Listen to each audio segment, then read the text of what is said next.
Hello, North Central Washington, and welcome to Networked. I'm your host, Jenny Rojanasatian, and today's episode is part 2 of 4 of our recap of the FlyWheel conference. Presented by sponsors Moss Adams, Ogden Murphy Wallace, Confluence Health, and Microsoft, the FlyWheel Investment Conference is Washington's meeting place for entrepreneurs and investors. Held every year right here in Wenatchee, the FlyWheel Conference provides a place where startups, investors, and business leaders can meet, learn, connect, and compete. At the heart of the conference is an investment competition where companies go head-to-head for real dollars awarded by the FlyWheel Angel Network. Last week, you saw one of our finalists, BrainSpace, compete for those investment dollars. And this week, we're going to show 2 more company presentations. You're going to hear from Drip7 and ZillowWorks. I invite you to stay where you are. Don't miss out on these really exciting pitches for companies competing for $325,000. We'll be right back after a short break where you'll hear from Drip7.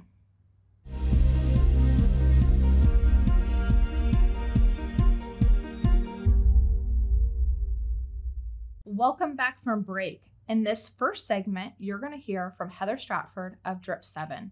She was one of the 10 finalists competing at the FlyWheel Investment Conference. After Heather presents, we do have to go to a short commercial break, but we'll be immediately followed by another company competition, Jason Percal from ZillowWorks. Please enjoy. Drip7 is a cybersecurity training platform based on microlearning. So cybercrime is at epidemic levels. Many of you here might not be in cybersecurity, but you've heard it in the news, you know it's a problem. Every 30 seconds, there's a cybercrime. It's getting worse, it's not getting better. What most people don't realize is that 90% of cybercrime can be traced back to human error.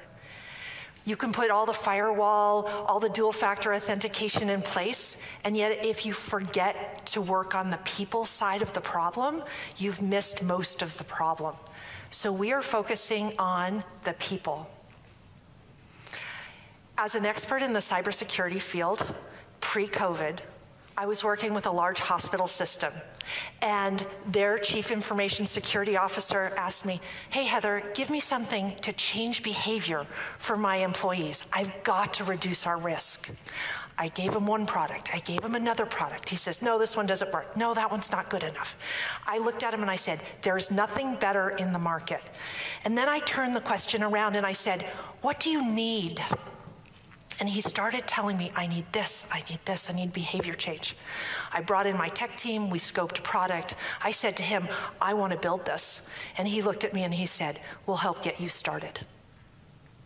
And so that's how we started with Drip7. Now, it's based on science. Each one of us know that we don't remember everything.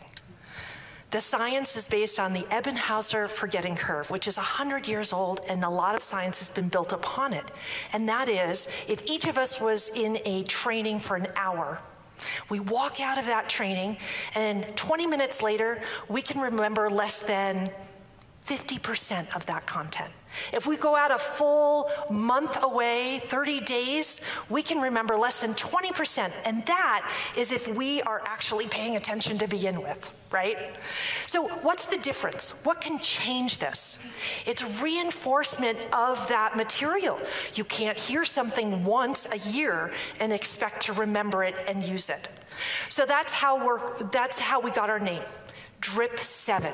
Drip is a small amount of information, and 7, you have to hear something 7 times before you really internalize it and use it. So we are a complete learning platform, including leaderboards, gamification, point systems, immediate learning, videos, reporting backend, easy administration. Many of you in this audience are familiar with something like Duolingo, to learn a language. That's micro-learning. We're bringing it into the corporate space because it's about time we did something different. This is what it actually looks like. You have different types of questions in your own learning track. And the questions are simple. It's a minute a day. So rather than saying, hey, you better do 4 hours of training over the weekend, or I'm going to turn off your computer access, it's 1-2 minutes a day, and yet you learn it and remember it. This is what real people are saying on our platform. So they are saying things like, I enjoyed playing. It was fun. I learned something. When was the last time that you heard somebody say that required or mandatory training was fun, right? When was the last time? This is our pricing platform. So it is a SaaS platform. In terms of pricing, it is $2, $3, or $4 per person per month. Now, the premium level at $4 per person per month is when you have SSO or Active Directory integration into a big company. It includes custom content ability. It includes branding, all the bells and whistles that those corporate clients are looking for. Now, let's look at the industry. Cybersecurity is a growth industry. It's exploding in terms of year-over-year growth. We're at 14 to 15%. If you look at the expectations by 2027, it's $400 billion industry. Now, cybersecurity awareness training is a smaller component of that. They estimate it at $15 billion. However, many companies put it into corporate training or they put it into their general cyber spend. Now look at the year-over-year growth for cybersecurity with AI. We have a provisional patent with 3 AI components in it, and this is the future. What makes this even better is we are not industry specific. We have customers in healthcare, insurance, government, nonprofit. We have huge potential. Let's look at our blue ocean strategy. If you look over here on the left side, this is cybersecurity current companies out there. They're all based on a learning management system or LMS platform. This technology is 25 years old and it hasn't changed much since. And they all push it out the same way. You look on the other side of the screen in this circle, these are micro-learning platforms, SkillPill and Surge. Drip 7 is the blue ocean between 2 rapidly evolving and growing industries. So let's look at our go-to-market strategy.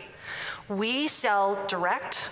We have public relations, lead generation funnel. We are working with companies all over the country. But it's the partner channel that in the end will be our bread and butter. We already have partner agreements with SHI, which is the largest reseller of Microsoft in the world, with United Training, who has 120 different salespeople across the US alone. These are all the channels to get into the different verticals. We're also certified in the state of Texas for K through 12, higher education, and government as a preferred vendor. Last year, our sales were $457,000, including deferred revenue, and this year we're expected at $700,000. I draw your attention to the logos above the line. Multicare, the state of Vermont, the Spokane Regional Health District. These are all current customers. Below the line, these are customers in the final tail end of signing with us for deployment in the summer and into the fall. A team is super important. This is not my first multi-million-dollar exit and multi-million-dollar company. What we want to do is grow it with your help. And my CTO is in here. He has a blue shirt as well. If you have technical questions, he is here. What we'd like to do is have you join our team. have you help us build and change training. Thank you.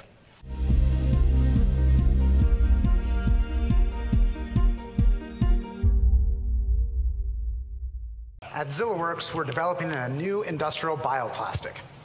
We have traction in the marketplace. The world's largest snowboard manufacturer and the largest wind turbine manufacturer want to use our technology in their products to reduce their carbon footprint. My name is Jason Perkel, CEO of ZillaWorks. Epoxy resins aren't everything, however, have a heavy carbon footprint. They're an important building block for plastic composites, like the blades of a wind turbine or the body of a car. They're also used as glues, foams, and coatings, such as those used to seal concrete flooring. But traditional epoxies are made from petroleum. This is a crazy paradox. Even though we're switching to renewable energy solutions, electrifying our vehicles, and making our buildings more sustainable, we're still relying on petroleum-based materials. Epoxy resin is an $8.5 billion global industry and growing. Product manufacturers need to reduce their carbon footprint for a variety of reasons. For example, in the outdoor industry, retailers like REI have implemented product impact guidelines, causing suppliers to not only have to track, but have a plan to reduce their carbon emissions. Embodied carbon materials is now a factor in built environment certifications, such as LEED version 4, and Washington State is tracking embodied carbon for all new government buildings. International policies, like the UN Sustainable Development Goals and carbon markets, are changing the economics of petroleum-based materials. Zilla uses plants to create a drop-in epoxy replacement for a number of different applications. Our patented process uses vegetable oils, like hemp seed and linseed oil, and using specific formulations, creates a game-changing bioepoxy resin system to help product manufacturers lower their carbon footprint. We have identified clear steps to a 60% reduction in carbon footprint compared to petroleum-based epoxies. The nearest competitor offers only a 14% reduction. Our go-to-market strategy starts niche, then expands. The ski and snowboard industry are the ideal early adopters who can give us rapid feedback and help us demonstrate viability in demanding real-world environments. That industry is quick to adopt new technologies, they have high margins, and they require high performance standards. Those early adopters help us scale to the mid-sized market, specifically the floor coating industry. Floor coatings is a much larger market segment than the outdoor industry, with over $800 million in sales per year in the US alone.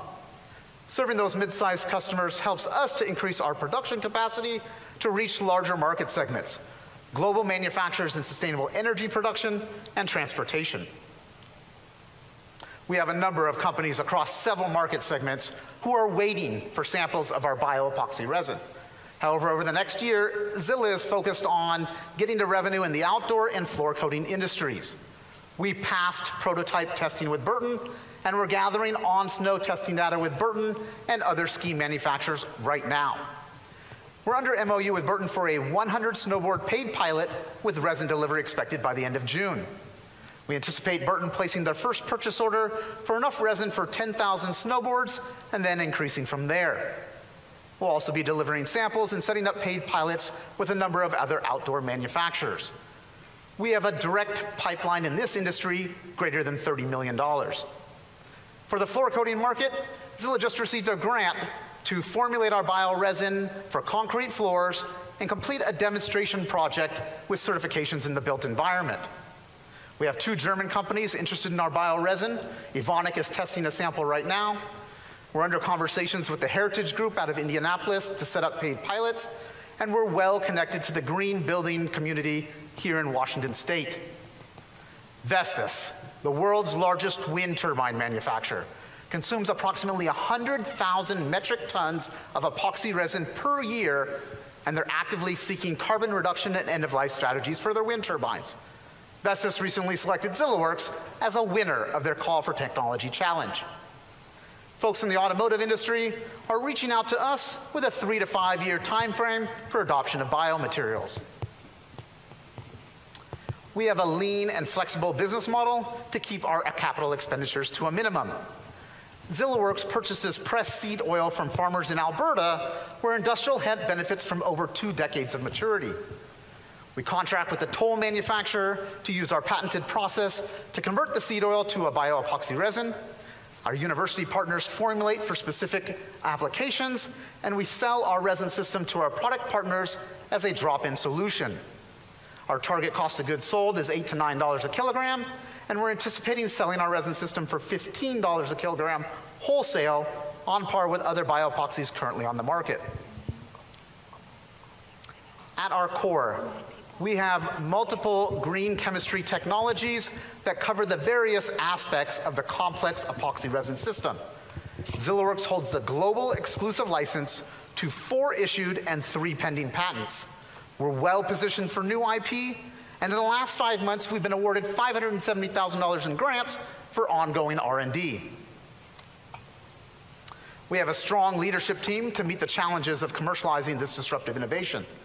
I'd like to lift up our CTO, Dr. Jeff Gautreaux, who has commercialized over $80 million in new plastic technologies for companies such as IBM and AbleStick, and our COO, Evan Boucher, who has taken ideas from napkin to full-scale production, including 2 outdoor equipment manufacturing facilities and a hemp harvesting equipment product line. Some of you may be familiar with Munch Machine up the street. Our CFO, Brad Clark, has experience in international finance and taxes. Myself, I have been working in sustainable development for over 15 years, assembling and managing highly effective teams. Our collaborative approach to business has allowed us to develop an extensive support network, not everyone listed here. We have multiple researchers running in parallel to advance our technology underneath the guidance of the Zilla leadership team. The University of Alberta is currently formulating for floor coatings, and the WSU team is currently formulating for wind turbines. ZillaWorks is also certified as a minority business enterprise, providing another channel to market through government procurement offices. We have a clear path to scale up and commercialize our bioepoxy resin platform technology. We've worked hard to put in place all the pieces to achieve these critical milestones over the next 18 months, and we have proven that we can leverage non-dilutive funding to make investment dollars go further. Our objective is to scale to a profitable business within just the outdoor and floor coating market segments, while advancing our R&D in the larger market segments. ZillaWorks has been recognized around the globe for our innovative technology that reduces the carbon footprint for materials critical to a net zero future. I'm happy to answer any questions you may have, and while I do, I'm going to try to see if we can play some videos of on-snow testing with skis pressed up the street at Lithic with our bioresin, thanks to Ty and his team at Lithic.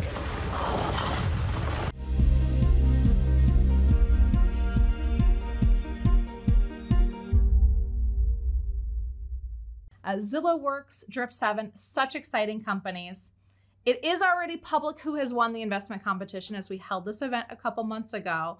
But for our viewers watching today, we still have 2 more episodes before we reveal the big winners.